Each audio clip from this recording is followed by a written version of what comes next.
ম্যাচটা জিতছি, এটা হচ্ছে সবথেকে বড় পাওয়া।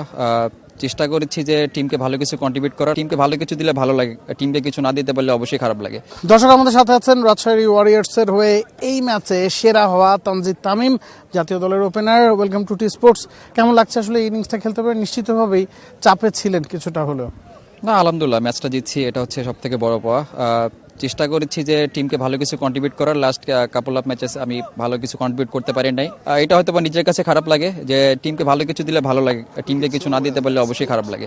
তো ব্যাক অফ দ্য মাইন্ড ছিল যে ভালো শুরু করলে ইনশাল্লাহ সেটা কত বড় করা যায়। এর আগে 7 ম্যাচে মাত্র 90 রান হয়েছিল, স্ট্রাইক রেটটাও কম ছিল। একটা ইনিংস অনেক কিছু বদলে দেয়। এখন রানটাও 166, 76 রানে এই ম্যাচে করেছেন এবং আপনার যেরকম ইনিংস খেলার কথা সে ধরনের ইনিংসই খেলেছেন, হাই স্ট্রাইক রেট মেনটেন করেছেন। কখনো এইভাবে চিন্তা করি না আমি।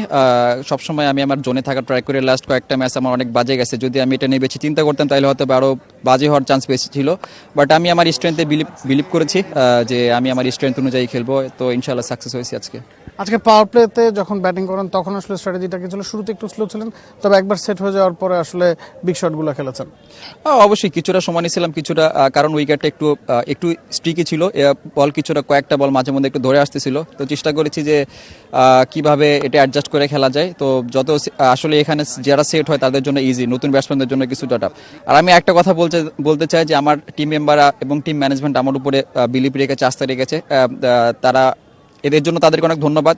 স্পেশালি শান্ত ভাই অ্যান্ড মুশি ভাই, তারা যেভাবে আমাকে ব্যাক করেছে, এবং তো সত্যি তাদেরকে অনেক অনেক ধন্যবাদ। এই জিনিসটা আসলে কতটা ইম্পর্টেন্ট আমরা দেখেছি। অনেকেই হয়তো রান না পেলে টিম ম্যানেজমেন্ট, একটা টুর্নামেন্টটা তো আসলে খুব বেশি বড় না, বাদ পড়ে বা বিশ্রাম থাকে। আপনি নিশ্চিতভাবে বলছেন যে আপনাকে ওই অনিশ্চয়তার মধ্যে যেতে হয়নি, এটা তো হেল্পফুল ছিল।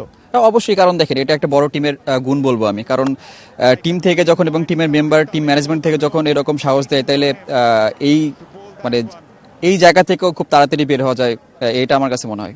একেবারে শেষ প্রশ্ন, আজকে আপনি রান করেছেন, 50 করেছেন, পারভেজ ইমন রান করেছেন, গতকালকে তাহিদ হৃদয়ের ব্যাট থেকে 97 এসছে। জাতীয় দলের যারা আছেন সবাই আসলে রান করছেন, রানে ফিরছেন, এটা নিশ্চিতভাবে স্বস্তি দিচ্ছে। না, অবশ্যই দেখেন, কারণ সামনে আমাদের একটা বড় ওয়ার্ল্ড কাপ আছে। তো নিশ্চিতভাবে সবাই যদি ভালো টাচে থাকে তো ইনশাআল্লাহ এখানে অবশ্যই আমাদের হেল্প করবে জিনিসটা। Thank you Tanzid Tamim, thank you for joining T sports.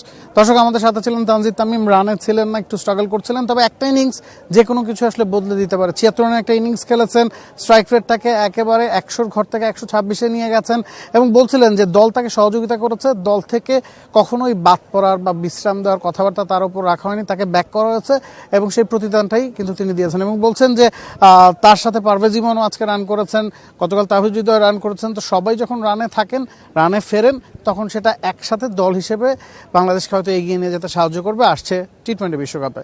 Nabil Kaiser, T Sports. For more updates, subscribe to our YouTube channel and click on the bell icon. Follow us on Facebook and Instagram. Download T-Sports app to enjoy exciting games and highlights. Visit tsports.com.